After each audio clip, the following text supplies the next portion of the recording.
Olá, seja bem-vindo ao programa Face do Poder do Grupo O Hoje, canal Hoje News, jornal impresso Hoje e canal de notícias hoje.com. Nosso convidado desta quinta-feira, 20 de outubro de 2022, é o engenheiro agrônomo, consultor de mercado, milho e soja, professor executivo da Fundação Getúlio Vargas, dirigente classista e empresário rural, Enio Fernandes. Obrigado, professor Enio, pela gentileza em conversar mais uma vez com o programa Face do Poder. É sempre um prazer estar aqui com vocês. Muito bom estar aqui. Quando precisar, é só chamar. Ok. Bom, professor Enio, a coisa está muito polarizada. O agronegócio tem sido aí progressivamente, ao longo da história, a mola propulsora do desenvolvimento econômico e social do Brasil. E hoje, um dos principais pilares da economia. Porém, a partir de 2012, passou a ter mais protagonismo político no serpentário que permeia aí as discussões nacionais. Está havendo mudança de rumo ou é uma acomodação natural aí, digamos, de um setor importante da economia?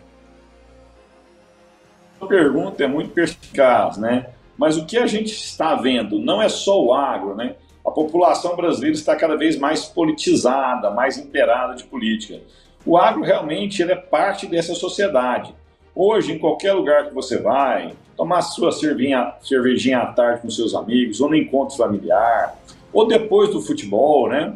Você discute política. Antigamente você discutia outros assuntos. E agora nós estamos discutindo política, e principalmente a política nacional. Essa discussão política local, ela sempre teve, mas agora o foco é uma política nacional. E eu acho que no final do dia, isso é bom. Um país para evoluir, como uma sociedade para evoluir, ela precisa discutir e escolher os seus direcionamentos políticos. É um caminho natural que nós estamos passando, com alguns sofrimentos, e não é do dia para a noite que você transforma uma sociedade. Eu acho que nós somos atores vivos da história que está sendo escrita agora. Ok, nessa polarização aí, Lula, Bolsonaro, os empresários rurais, de um modo geral, e toda a cadeia produtiva que envolve o setor, principalmente do grão, se posicionam com mais favorável ao Bolsonaro, devido principalmente às falas, digamos, mais duras, eu diria até hostis, de Lula contra o setor. O senhor acredita que isso é só o calor da batalha política ou terá continuidade caso o petista vença a disputa para a presidência da República? Essa é a grande dúvida do mercado, essa é a dúvida do agro, essa é a dúvida do empresário, essa é a dúvida da classe média. Realmente a gente não sabe. Se a gente olhar para o passado para tentar entender o futuro, ele tinha um discurso duro, mas depois daquela Cartas aos Brasileiros, que ele amenizou o seu caminho com a classe média, ele ganhou a eleição e a sua gestão nos primeiros anos foi muito ortodoxa. Tanto que ele pegou o Henrique Meirelles como o símbolo maior do capitalismo que nós tínhamos e pôs para dirigir sua área econômica. Esse novo Lula que está vindo, a gente não sabe. Já está com mais de 70 e poucos anos, teve um período preso e ele foi muito... Você sente que ele ressentiu muito esse ponto da corrupção. Então a gente não tem uma foto clara disso. Se ele sinalizasse quem seriam os seus componentes, ministérios, pelo menos estratégicos, ministro da Fazenda, Relações Exteriores, você teria uma cena mais fácil de ser entendida. No momento, a gente está especulando, porque ele não deu sinal nenhum nessa área, né? Eu gosto de uma foto que tem o Lula, a Marina Silva, o Alckmin, aqui você já tem um certo antagonismo, mas na mesma foto nós temos o Boulos e o Meirelles, quer dizer, o ápice dos extremos. Então fica difícil você tentar ler alguma coisa, interpretar alguma coisa. Eu espero, aí é mais com esperança do que com bom senso, que qualquer um que assumir saiba a importância do agro na economia do país, a importância do respeito à propriedade privada, a importância do respeito ao empreendedorismo e ao livre mercado. Caso a gente tenha isso, nós podemos ter alguns dissabores ou outros, mas o caminho para o futuro nosso é garantido. Se nós tivermos devaneios, isso já aconteceu em vários países, a gente fala muito de Venezuela e Argentina, mas nós, é só dar uma olhada no que aconteceu no Peru, no Chile, né? Você perde muito tempo, você perde muita oportunidade de crescimento. Do outro lado da mesa você tem o Paraguai, um país pequeno que está fazendo uma gestão correta, você vê o crescimento do PIB dele muito forte, a melhora do IDH. Então, é com esperança que eu acredito que o Lula, como pragmático que não vai ser tão agressivo como fala. Eu vou pegar um gancho que o senhor falou aí sobre, principalmente, os mercados e o setor produtivo, a importância.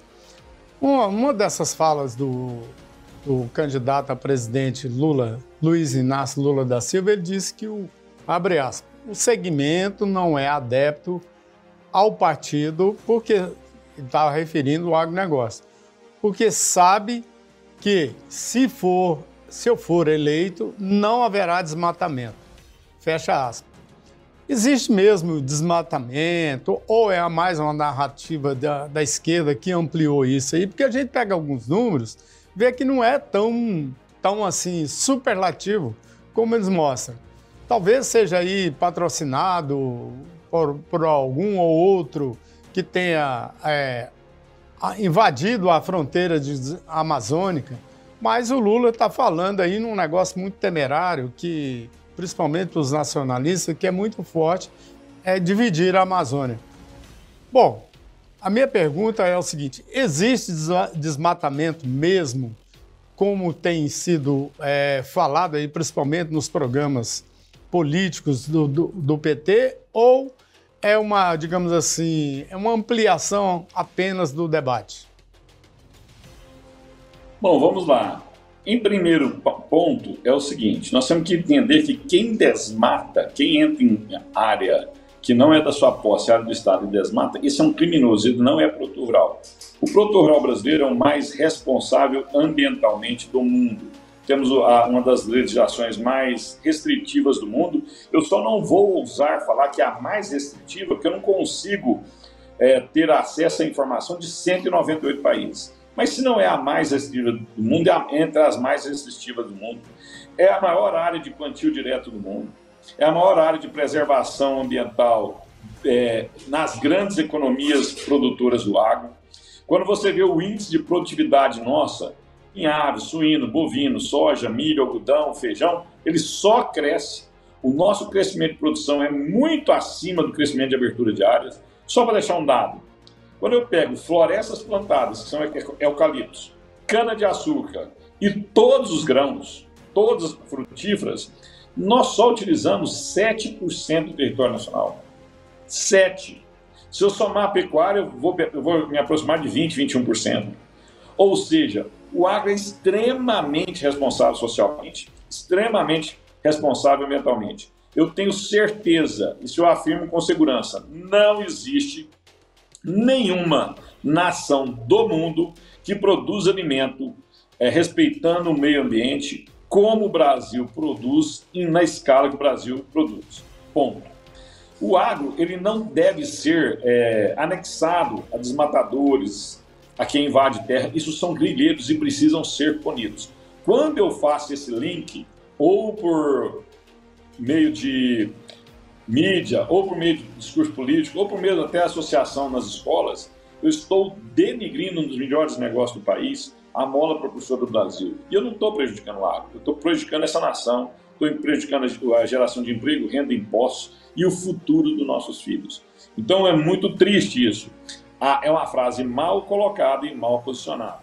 Se ela é um erro de entendimento ou um excesso de maldade, isso nós vamos corrigir com o próximo governo, seja Lula ou Bolsonaro, tendo um diálogo claro, direto e interlocutores capazes de mostrarem dados. A gente não deve se pautar por opiniões, são dados. Os dados também não são nossos, são da NASA, são da ONU, são da Embrapa, instituições com renomes internacionais, que afirmam que sem o Brasil o mundo não tem como ter segurança alimentar. Eu acho que essa frase dita pela ONU, pela presidência da ONU, é de uma profundidade enorme. O mundo não tem como ter segurança alimentar sem o agro brasileiro. Isso diz tudo. Eu vou voltar aí num ponto que o senhor citou nessa sua resposta, é sobre o diálogo político que vem a ter Lula ou Bolsonaro, principalmente com o Congresso. O nosso Congresso, que foi eleito, que emergiu das urnas agora em outubro, mostra assim, ter um perfil bastante conservador, predominantemente conservador. Essa bancada conservadora, ela dobrou praticamente de tamanho e o agro terá papel fundamental na defesa dos interesses do setor por meio desses deputados e senadores que foram eleitos.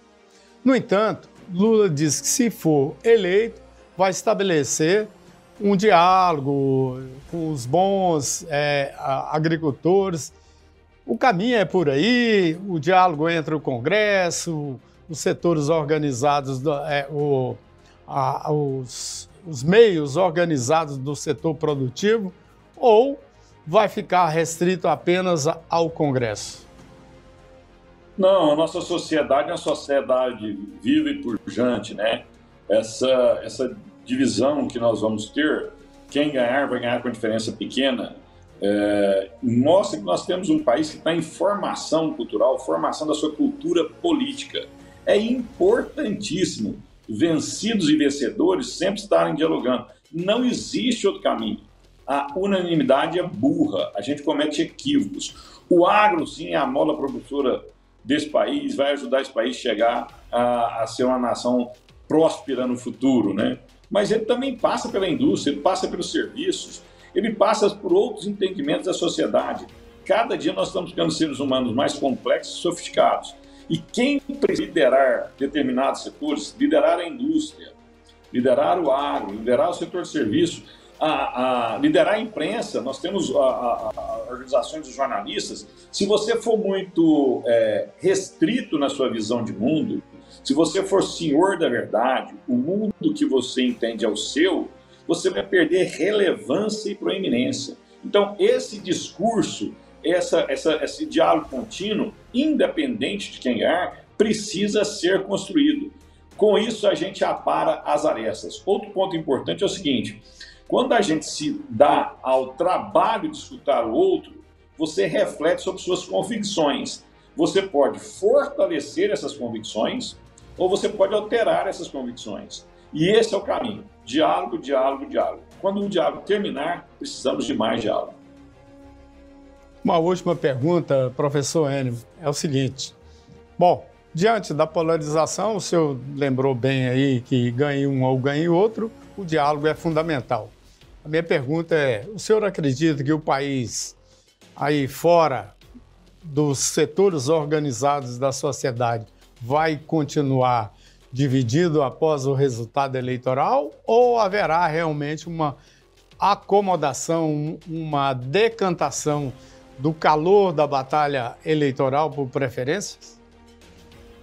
Bom, aí vai depender muito do líder que ganhar essa eleição. Qual é o tom que ele vai dar? Você imagine comigo que nós temos uma orquestra. O bumbo quer fazer um barulho, a flauta quer fazer outro. O piano tem a sua sofisticação e o prato tem a sua força. Eu preciso do maestro para coordenar isso. Em alguns momentos, você vai ver alguém fora do tom, ou o bumbo ou o prato exacerbando. O maestro chega e acalma. Esse discurso tem que começar no primeiro dia. Ele não vai ser um discurso fácil, ele não vai ser um caminho fácil. Nós vamos precisar de meses para apaziguar a situação. Mas se esse líder que ascender nessa próxima eleição tiver uma visão mais estratégica de longo prazo de construir uma nação, aí sim nós vamos ter, no decorrer dos anos, amenizado essa tensão. Agora, se um dos dois líderes que ganharem continuarem agredindo o outro lado, sendo pouco avesso ao diálogo e sendo extremamente contundente e forte e punitivo nas suas ações, essa pensão vai continuar por mais 4 anos.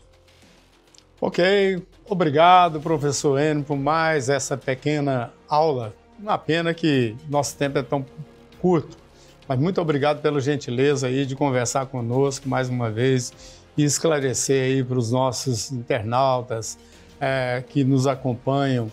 E, óbvio, essas suas informações também vão para as nossas plataformas digitais e para o Jornal Impresso. Muito obrigado ao senhor e até uma próxima oportunidade aí para a gente conversar mais sobre a política e o agronegócio. É um prazer meu estar aqui, sempre bom trocar ideia com vocês. Que Deus nos ilumine a todos. Tchau, tchau. Tchau. Bom, obrigado pela sua companhia e até a próxima oportunidade. Não se esqueça, deixe o seu gostei ou não gostei. Sua participação é muito importante para nós no Hoje News, principalmente no hoje.com, que é nosso portal de informações, notícias o tempo todo. Nos acompanhem também no Facebook e no Instagram. Um abraço a todos e até!